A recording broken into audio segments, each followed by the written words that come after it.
Good evening. Please stand for the Pledge of Allegiance.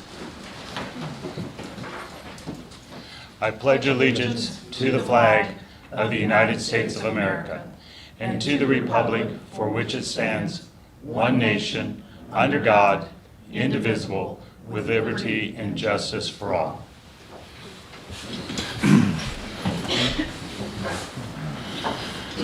Good evening. We need to approve the minutes from our last meeting. I'll make that motion. Second. First and second, Mr. Hancock. Mr. Isgirl. Yes. Mrs. Matthews. Yes. Mr. Sprague. Yes. Mrs. Baker. Yes. Mr. Davidson. Yes. Thank you. Do we have a representative from City Council here tonight? Oh, sorry, Michael. Come on up, please.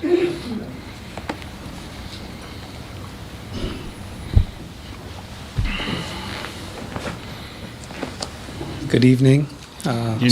school board and residents and other administration with City School District. First of all, I just want to thank those members, Lauren and Mike, for taking the tour of the cartridge factory in Mainville yesterday. I really appreciate you guys taking time out of your day to see a very significant revitalization that could be taking place in Lindenwold here very shortly. With that being said, I also want to thank the school board for your continued collaboration and partnership with City Council.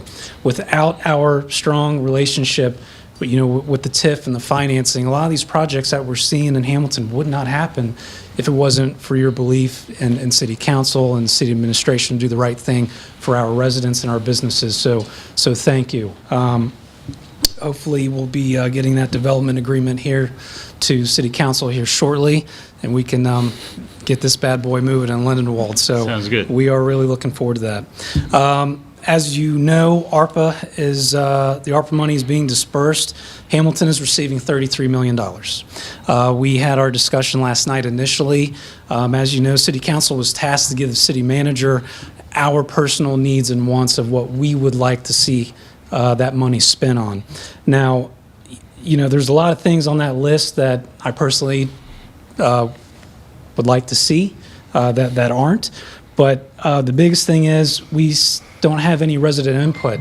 So I recommended the City Council last night that we have a special meeting to discuss this money only and to get resident input.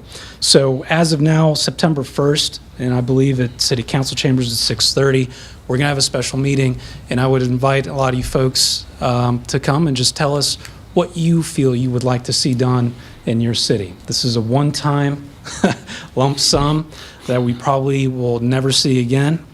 So it's, to me and to City Council, it's very important that we get resident input. And it's kind of the same situation with the street levy.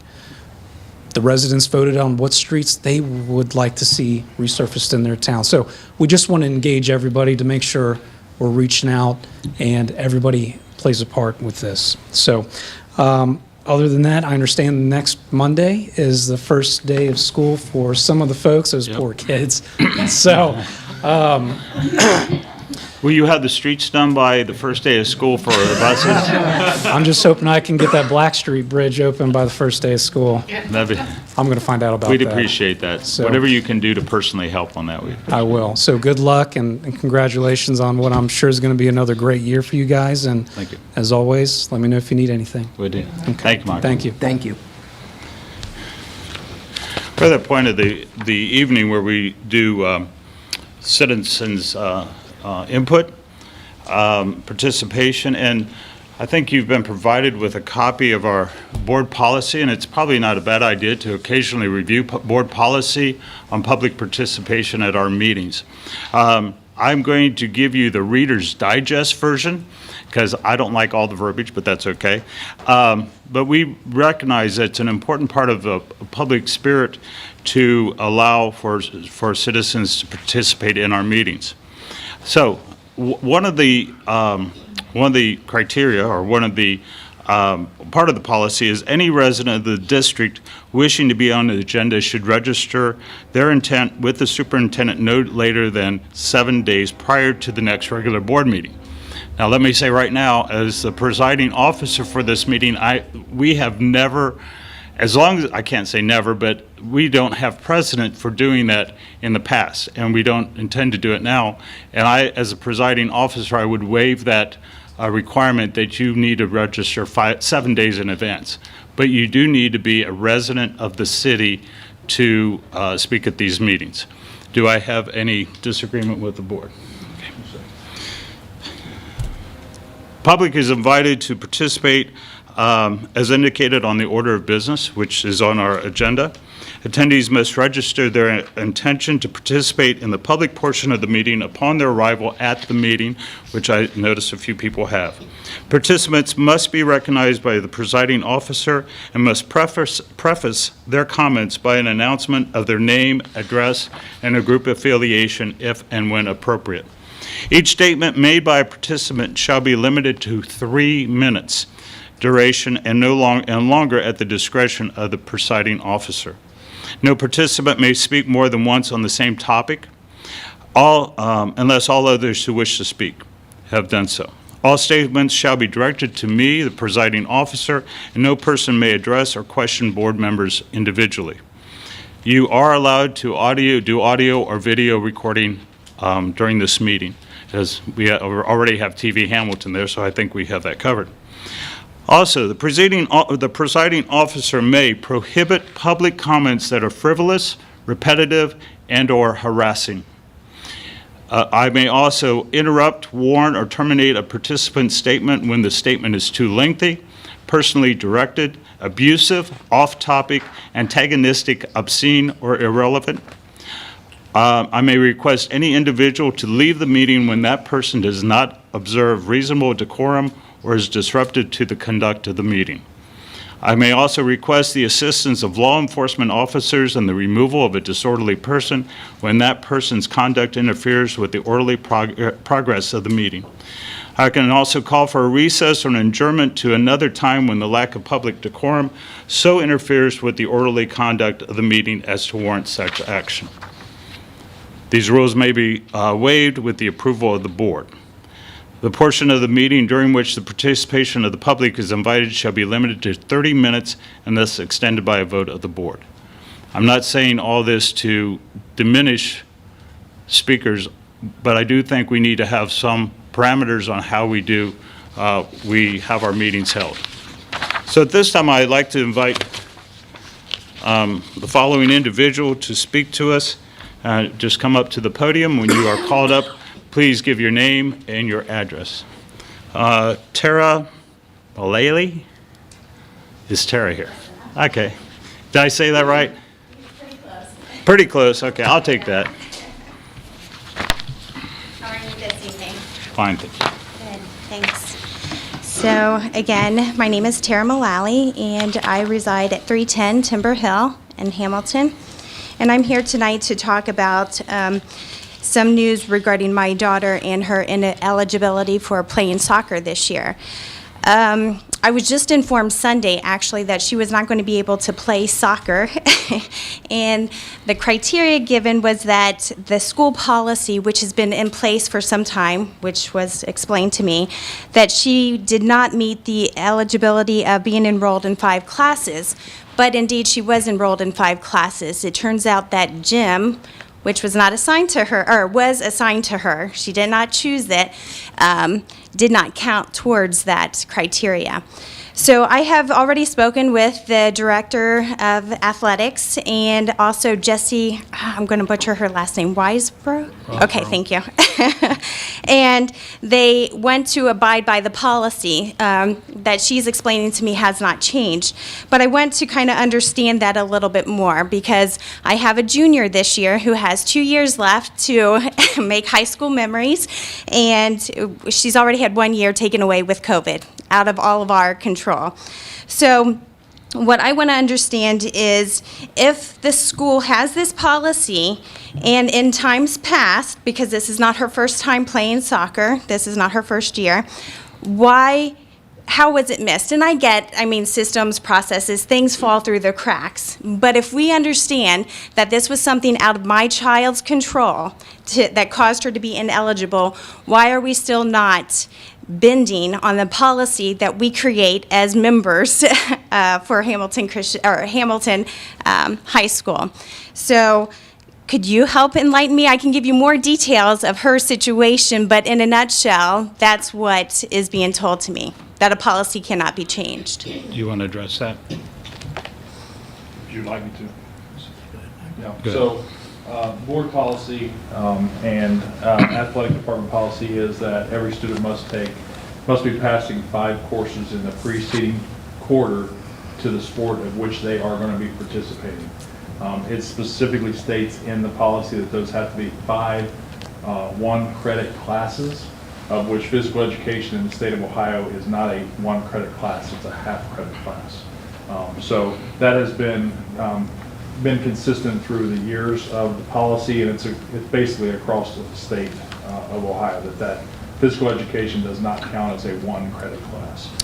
Most students obviously may have 6 or 7 classes, so anytime you would have a physical education class that would be considered as one of those classes, you would have another class on top of that that could potentially account for that other one-credit class that you would need. Thanks for the explanation of the policy. I appreciate that. But could you please apply it to my daughter's situation when the school and the counselors work with the students to create that schedule for her? She does not sign up and say, these are the classes that I want to take. So whether she fell through the cracks or someone was new and going over the classes that she needed to take as a student athlete, how did this happen? And now it's been pretty adamant that she's not going to play. Could you help explain that to me? I think it would be best served if you met with Mr. Wright on a separate occasion instead of the board meeting. This is Mr. Wright, by the way. He's the director of HR, and he's over the director of athletic director. And would you be willing to do that? Absolutely. But to that point, thank you for that opportunity, but does that mean that there's negotiation or compromise within this policy? This is a policy that has been communicated to all parents and to all students. That's my understanding, that those are policies that have been in our athletic handbook last year when your daughter signed up for those classes. Can we say that has been adhered to in prior years? Because I also gave an example of a student Okay. who did not I meet think that those would have to be eligibility. brought up with Mr. Wright. Okay. Thank you. So, but moving forward, though, Thank you. You need to talk to Mr. Wright. and that's it, nothing else. Nothing else at this. Okay. But Mr. Wright works as our agent. And so then I can, do you have a card, or do I talk to you after this meeting? If you want to hang around after the meeting, we can schedule a time. Absolutely. Okay, thank you. Brad Williams. Is Brad here?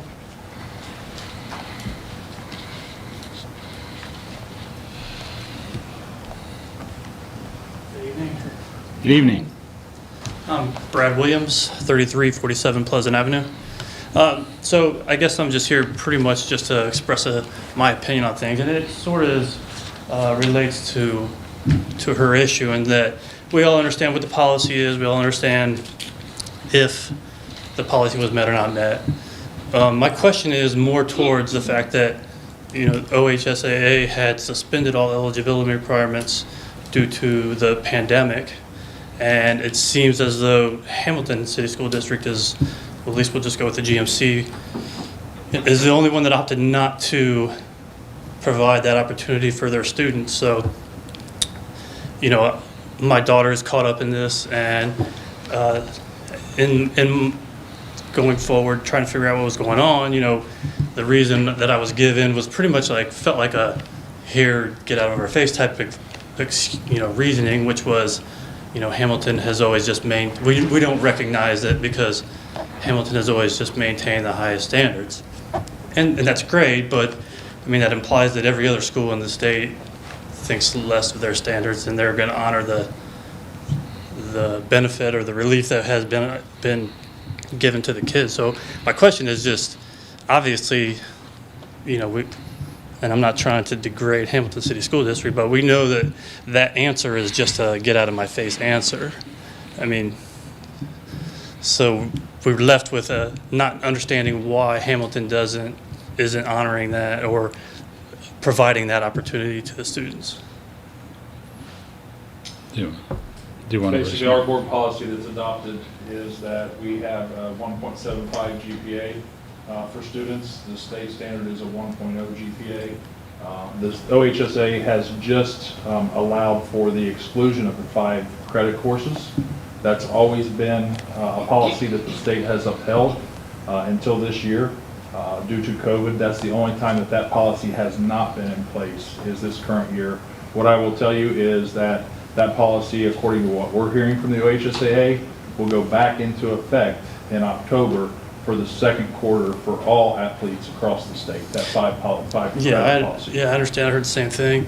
But from what I was told by the lady that she spoke with, I can't remember her name either, Jesse? is that, because I asked the same thing, and it seemed like talking to the athletic director, that the decision, talking to her, it led me to believe that the decision had been made somewhere near April that you guys were not going to honor that for this beginning of the school year. I don't think we were under any obligation to follow that Yeah, I line. understand that, but it just seems a bit odd that Hamilton City School District is the only one who didn't, I wouldn't, you don't, I don't know how the Like, districts are. our students aren't able to have this opportunity when the entire rest of the state, it just seems a little bit odd, like, why Hamilton City School District? I would just say that we have always held higher standards in the district. Like I said, the state has a 1.0 rule. We have always held a 1.75 rule, and those are board adopted policies. Yeah, I understand, but that implies that based on Dakota West, Sycamore's standards are so low that they're not concerned about it. They're going to go ahead and provide that opportunity to their students. Well, we thought we had addressed this with parents before because it is in the handbook that your child had. Was that in the handbook that we provided? I'm sorry, what was Was in the the criteria in the handbook? Certainly. And I'm Okay. not suggesting, I'm not here to say that any of the people caught up in this did or did not meet the criteria. I'm just curious why Hamilton City School District didn't allow, their decision was made to not give our students the opportunity that all the other students in the state of Ohio I get. think we should have higher standards for our students. And we provided a full education last year. It was in the parent handbook. And Thank I you. think that serves of itself, that answers that question. Thank you. Mr. Verneau, Dave.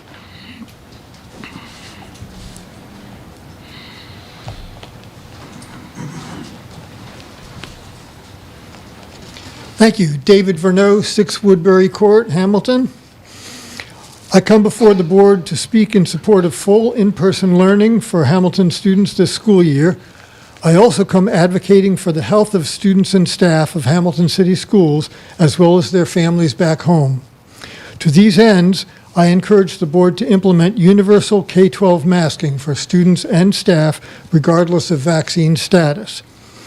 In the August 2 restart plan, it is stated that, quote, "The district will continue to follow mandates from the governor's office and look for guidance from the Centers for Disease Control, Ohio Department of Health, and local county and city health commissioners." The governor's office will not be issuing mask mandates as they are now prohibited from doing so per Senate Bill 22. Such authority currently rests with you, the local school board. This week in an August 9th release, the Hamilton, Middletown, and Butler County Health Departments all urge schools to utilize universal masking.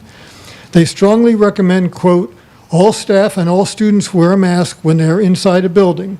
This is not an order, but a data-derived, science-based, strong recommendation." And I may add a recommendation that was reiterated by the Hamilton Health Commissioner during the work session today. This recommendation is aligned with recommendations from the CDC and the American Academy of Pediatrics, and locally with Cincinnati's Children's Hospital Medical Center. It sounds to me as if guidance has been given. A headline this afternoon stated, "More children are being admitted to hospitals with COVID-19 as health systems struggle to deal with the surge of new patients." There's been much in the press about those claiming the freedom to choose not to wear masks. In my mind, wearing masks is an inconvenience. But without universal masking in schools, we are creating an environment where students have no choice about getting exposed to COVID by unmasked classmates, about getting sick with COVID, or carrying the virus home to an immunocompromised family member. For the health and safety of our students and staff, and for those at home they love and care about, I urge you to adopt K-12 universal masking as we start this new school year. Thank you. Thank you, Dave. Nick Kraft.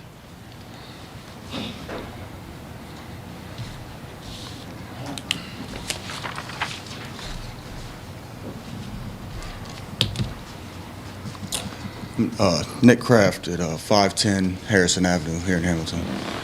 I'm with these parents back here in the back. I got a son that's now a senior at the high school, honor roll student, was through this class at the end of last year, was struggling a little bit with the home computer stuff, and didn't get to it, didn't get it open, didn't get to it. He's ineligible to play football and has scholarships at home on the mantle. You know, again, I'm with them. I just don't understand how, really we're the only school doing this. And just, he's worked hard. I've talked to Ms. Weisborough. It's just easy. Just worked hard. To see it all get thrown away for one class, it just doesn't make no sense at all whatsoever. I don't know why we're the only school around here doing this. I don't know why it was thrown on him at the last minute. You know what I mean? But it's going to cost him his future.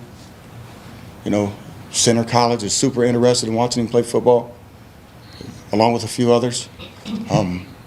His high school coaches let me know that they're calling. Definitely wants him back out on the field. But, he's a 3.8 student. He struggled a little bit on the computers. You know what I mean? He got a schedule for next year. He takes 2 classes, to graduate early in December. 2 classes. Now, how does a kid like that not be able to go to college? How does one class determine his future? I just really, really urge just a reversal on that thing for our kids to get the same as everyone else. These are our kids. You guys are here for our kids. These kids deserve the same thing everybody's getting. It was hard for them. There's not one person up here that can say that this wasn't hard on our children. Hard on you guys. Hard on our families at home. I just the last step that I got is the only hope I got right here for him. It just don't deserve it. It's worked really hard. On the field, off the field, community. I'm a business owner here. I'm just asking if there could be any kind of reversal, any kind of anything, not only for my kid. It's not just about football. We got volleyball, we got soccer kids. Kids are going to lose their futures because of a rule that only Hamilton's going with. When they all deserve the same treatment, they all work just as hard. And no Masons doing this. No Lakotas are doing this. Okay, thank you. Urging for some help. Thank you.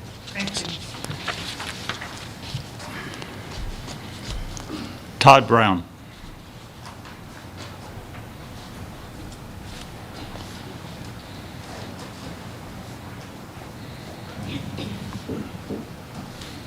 Todd Brown, 478 Christina Drive. My comments will be brief. Masks are absolutely useless. Most people know that. Wearing a little face diaper on your face for 8 hours a day in school does nothing except cause you to breathe in your own carbon monoxide, bacteria, and it's dangerous for our children to wear them 8 hours a day.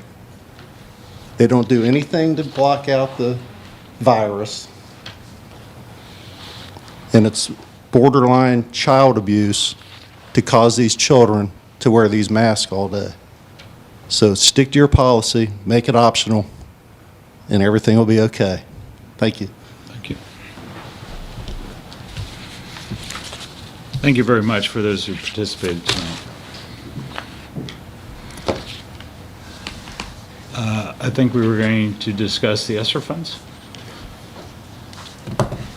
Yes, Mr. President, tonight we have a brief presentation on the American Rescue Plan ESSER plans, and here to present that is going to be Andrea Blevins, our Chief Executive Officer of Elementary Programs. Andrea?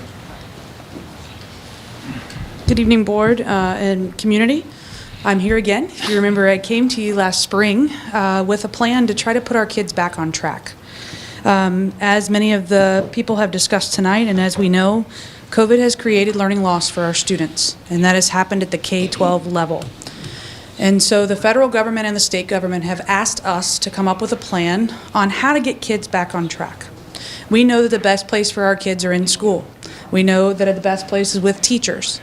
And so we presented to you last time that we met, we presented some different plans. So I wanted to update you on where we landed. If you think about our plan, we talked about that we were going to try to create co-taught classrooms at our elementary level. We also wanted to create more Title I intervention teachers to support students in grades 4 through 6, to create middle school intervention, a literacy coach, and so forth. If you remember, we had options A, B, C, D, Z, and there were people in this room who didn't think we could get what we were trying for. And so I'm back here kind of tonight to talk about, they've renamed ESSER, it's now called ARP ESSER, is the latest round of that. But I kind of want to just update you on where we landed, because I'm very proud of the team and what we're going to be able to do for kids. I actually here tonight, many of our elementary students are entering our buildings, meeting not one, but 2 teachers in grades 1 and 2. So every single classroom throughout our district, grades 1 and 2, will have 2 teachers. In kindergarten, half of our kindergarten classrooms will have co-teachers, 3rd grade ELA. So we've added roughly about 96 teachers to our elementary schools to help meet needs. Some people might ask, why only half of kindergarten? Kindergarten is always that fun beast of you never know from year to year how many kids are going to enroll. Continue to monitor that. And so there is still potential that we might add more based on or combine down based on what numbers are. But I'll be honest, a lot of those considerations won't be made until closer to Labor Day in those classrooms that have 1 kindergarten teacher as of right now. In addition, we did add the 1 to 2 title staff in our elementary schools to support students in grades 4 through 6. This is one of the first times we're able to provide this service for our 4 through 6 students. So often we provide all of our intervention to our K through 3 learners, but we know that our 4 through 6 students, that gap is just getting wider. So every building will have 2 teachers that will be able to work with students in both reading and math to help to try to close some of those gaps. For my own 4th grader, it's an exposure gap. She's got the ability, it's just there was not enough time for the teacher to cement those skills, and so we're hoping putting those supports are there. We were able for what we're calling My Path teachers for the middle schools, and those will be for students that need additional support in order to start earning credits to be more successful in high school. We added a middle school literacy coach so that we can help that continuation of what we're doing at the elementary schools on up. A lot of professional development. That's really important to us. We can just say this is what we're going to do and put people in a classroom, but that doesn't create success. Make sure that they know what the expectations are and how to best meet needs. In addition, through the ESSER plan, we are able to fund all of our VLI faculty costs, and VLI is our Virtual Learning Institute. What's really nice is we are one of the only school districts in Butler County that is continuing a complete virtual option for families that are not comfortable sending their children back. And so a large amount of our ESSER funds are going to be used to help fund that, so that those kids are getting the same attention and support that our students who are sitting in front of teachers would be. It's that easy, right? We hire the people, it'll fix everything. I'm trying to be a little funny here on a Thursday night, but wrong. That's not what happens. We go back to the research. If you remember when we started this with you, we talked about the research. The number one biggest impact student achieves or not is something called collective efficacy. And collective efficacy is the belief that all teachers and students, it's high expectations. It's that every student can achieve. And so we've put a lot of time and energy into making sure that our teachers and our teams understand exactly what we're doing and why we're doing it. And so some of the things that we've done, we talked about this kind of earlier this summer. In early June, we brought in 96 of our new hires, actually at the K through 5 level, and we had a Hamilton 101 day. Really neat day where they got introduced to all things Big Blue. We took them on a bus tour. We allowed them to eat from a local eatery. They got to learn what literacy looks like in our district, what math looks like in our district, and how they can start developing their skills so they're not just hitting the ground right now. In addition, we talked about in work session tonight, we took our administrators and our instructional coaches to a leadership institute. You know, I believe that leaders have to develop other leaders, whether they're in the classroom. It's not about a title. It's about what we do. So we wanted to make sure that our leaders understand their role in helping to implement this ESSER plan. In addition, we did a 3-day co-teaching kickoff. 203 teachers attended on their own in the summertime to really develop teamwork, but also to understand what can co-teaching look like. You know, what's interesting is when you think of co-teaching, you think of me and Rick standing here and every other word. Co-teaching. Co-teaching has so many different models, so many different ways that it can be implemented. And so we really started the foundation by building trust with these partner teachers, but then helping to kind of be their tour guide in what this can look like. You will hear a lot about co-teaching throughout the year. I can't wait to come back probably November, December to kind of report on where we are. But I'm just so excited, you know, even sitting here in between work session and regular session tonight. If you go on Twitter, if you go on Facebook, you see these teaching, you know, just 2 teachers standing at the door ready to greet their kids. They're ready to take on the world. And I encourage you to definitely see what we're doing. I think it's something that no one else around us is doing. I stood up in front of them and I said, you know, what we're doing is historic. It's a big risk, but I believe in my heart of hearts it's going to be a big reward. And so I just kind of wanted to update you on where we were. We gave you all those plans A through Z. This is kind of where we are. Definitely plan A. I want to say that. We made it to plan A when everyone thought we would be C, D, or F. So I just kind of wanted to let you know with that. I did put here just some of the next steps. It doesn't stop here, even done. So we're just going to continue that support. We've got to give these partnerships and all of our teachers, the 4-6 intervention, the 7-12, all of our teachers need time to try it out. We've got to settle back in. We've got to build those relationships. We've got to get our kids back to our point of origin so that we can move forward. We will get there with every single one of our kids. I truly believe that in my heart of hearts. We're going to progress monitor. That's where I said I'm going to come back in November. I'm going to give you some of those early successes. I'm going to give you the bumps and the things that we're working on. It's not going to be perfect from the start. And so we've got to continue to support this, and I'm just really excited with where we're going to go. Any questions? Mike, I'd be really brief. No, I think this is awesome. Yeah. I'm really impressed with the hard work you put into this, and I really believe it's going to be successful. Good. Thank you. And I know I was one of the naysayers. I did not think you could reach that number, and you've found some very quality folk, some teachers that are wanting to be here. I know we borrowed some from other districts. Yeah. And we got new college graduates, but I think this is the way to do it. Being in the classroom, having teachers that help these students, we've got to get them back up to where they need to be. Absolutely. And that's our priority in this district, is the education of our children and making sure that they take courses no matter where they are in the spectrum of our classes, and they succeed at those classes. So I want to thank you for thinking ahead on all those things. I think I said this before, it could be a game changer, and you're right. Yeah. It really, I'll be anxious to see what the reports are in November, but I applaud you for you guys going in this direction and making the recommendation. I just have to commend our teams. These teachers have been so willing to embrace it, both our veteran and our new. I mean, you should see the buzz. You should see the excitement. Go on Twitter and look up what Ms. Doty at Bridgeport right now is tweeting about her and her partner and how sweet it's going to be, because I get giddy. And so, you know, find that joy, and I believe when we have a caring adult in front of a kid, that's all that it takes. We can achieve far. So I appreciate your support in allowing our entire team. This is going to impact us K through 12. You know, people will say to my counterpart, man, you were putting a lot in elementary. What about the secondary world? Understand that every deposit we make in elementary makes a stronger secondary. And so I appreciate, you know, the support of understanding that this early intervention and priority is important. So thank you. Thank you. Mr. Harwood? Good evening. President Sprague, I'm here tonight to make recommendations on the reopening guidelines for the 21-22 school year.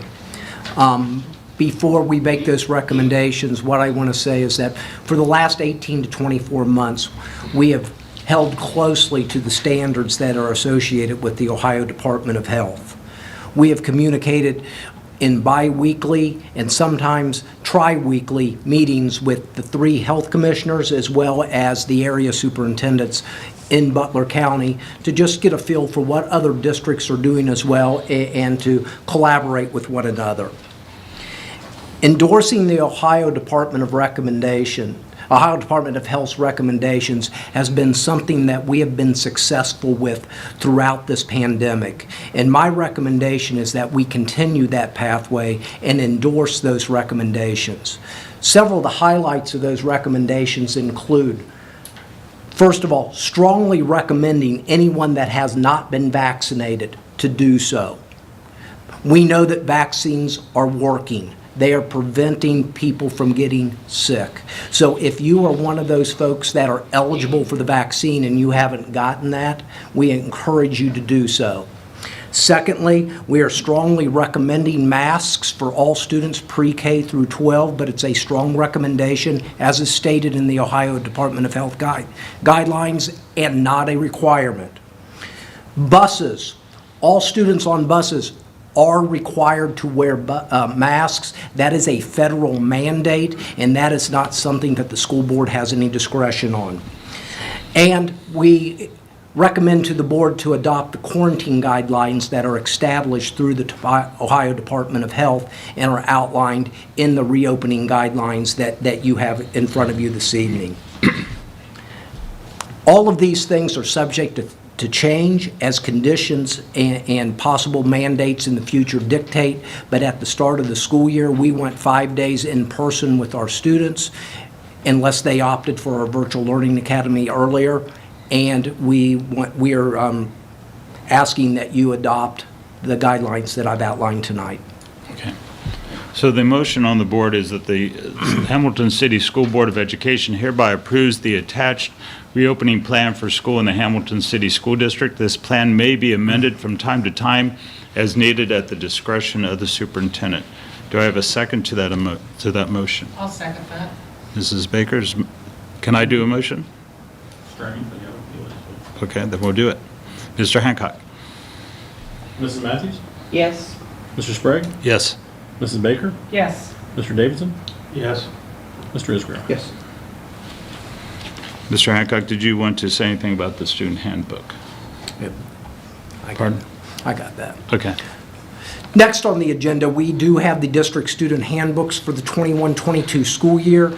Those include a variety of different pieces of information. Most have not changed much from last year unless dictated by law, but every year we ask for that to be approved by the board. It is a technical change. It's not a board policy change. Therefore, a recommendation tonight and a vote on that would constitute approval as opposed to a policy change that would have to go through a different process. So the recommendation tonight is to approve the district handbooks for the 21-22 school year as listed.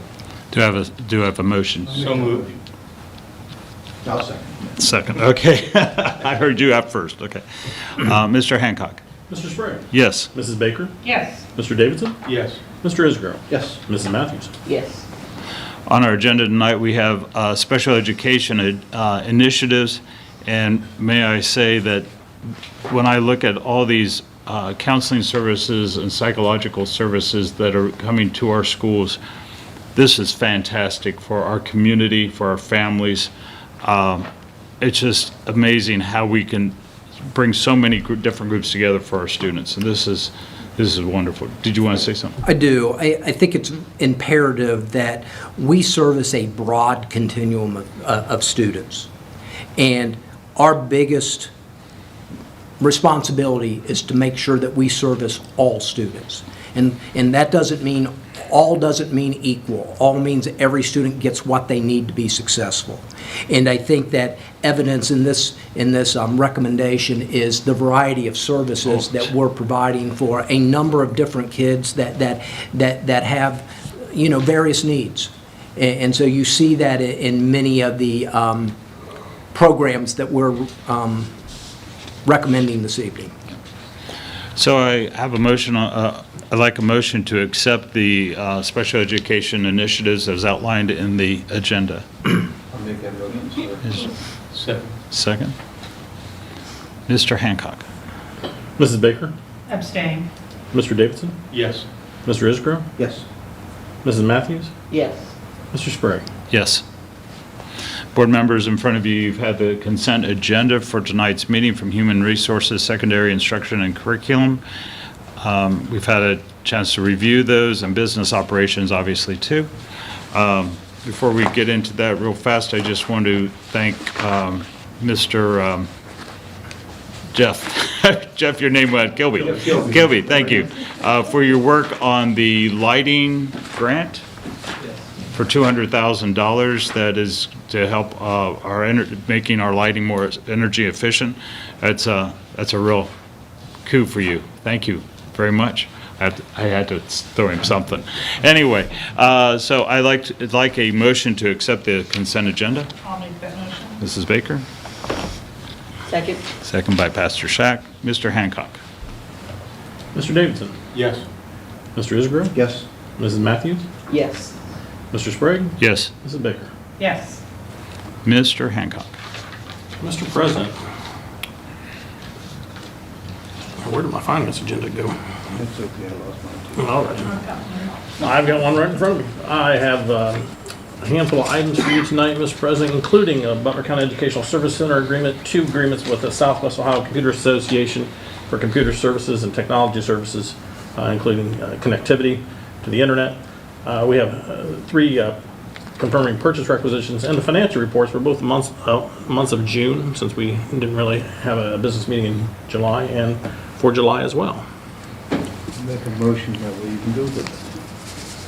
We have a motion from Mr. Isgro to accept the financial report. Do we have a second? Second. Second by Mr. Davidson. Mr. Hancock. I would entertain any questions you might have on the financial report. For June is probably the more prevalent one that we want to talk about, because June finished the fiscal year, obviously, for last year. And just some brief highlights on what we anticipated. Which report are you referring to? This is the cash flow analysis. Okay. This thing's not showing them for whatever Here, I reason. got Oh, here it is. I got it. It's up. It's up. Oh, let's see. Let's grab bottom left. Okay, let's not. Anyways, as you're trying to, at the bottom, well, that's the graph. Okay. That was the bottom. Yeah, okay. The total revenue anticipated $101.9 million, almost $102 million. We actually received $102,069, $95,000 more than we anticipated throughout the year. So we're fairly close on those items.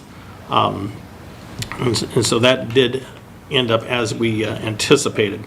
We received $101,871 last year, the previous year, and $103,625 the year before that. So you can see what's happened to those dollars. It's primarily in the area of state funding, where you had 2 years ago the full cut of over $1 million. Last year, you ended up getting about $600,000 of that back. This year, you're going to be back to about 2019 numbers. When it's all said and done, it's going to be another month or two anyways before we really have some good hard calculations. What I'm getting out of the state right now is a 5-part series that they're kind of working through to try to figure out what the formula is. So that's all well and good. Need the whole thing. And so we'll see how those calculations come out. But based on the simulations right now, you didn't get much of an increase. You basically went back to 2019 dollars, so it's about a $450,000 increase over this year. And a district budget that size, that doesn't do a whole lot. On the expenditure side, $101.2 million was estimated, $101.188, or $74,500 less than anticipated. Those are variance to the good is where we're at on that. So the variances were quite small, $52,000 less than planned expenditures in the area of salaries and benefits was one of the better variances there.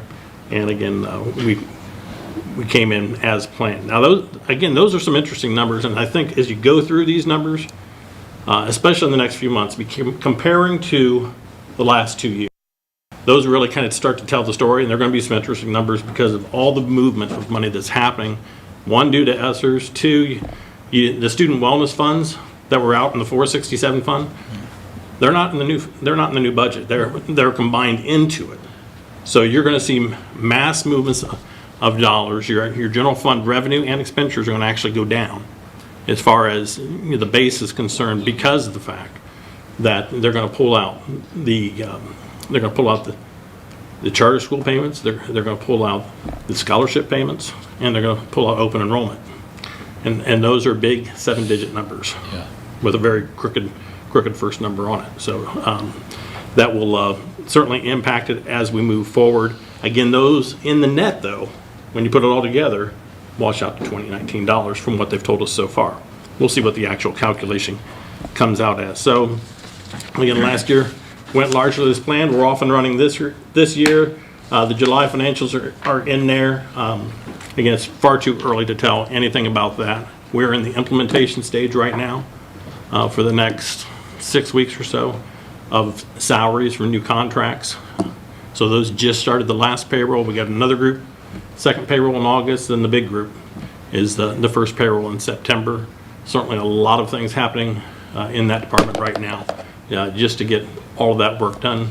We probably have 150 new employees anyways, and some of those were because, and I'm sure you can hit the number right on the head, but some of those were because people left.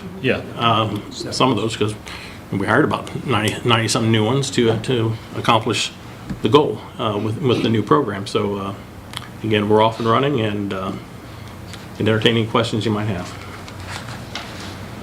Any questions? Okay. Thank you. Thank you, Mr. Hancock. There's a motion on the table to accept it. Yeah, we've got that. Yeah, So ready? go. Mr. Isgro? Yes. Mrs. Matthews? Yes. Mr. Sprague? Yes. Mrs. Baker? Yes. Mr. Davidson? Yes. Our next meeting is scheduled for August 26th. This will be an executive work session. It will not include a regular school board meeting. Do I have a motion for adjournment? So moved. Second. We are adjourned. I actually heard that.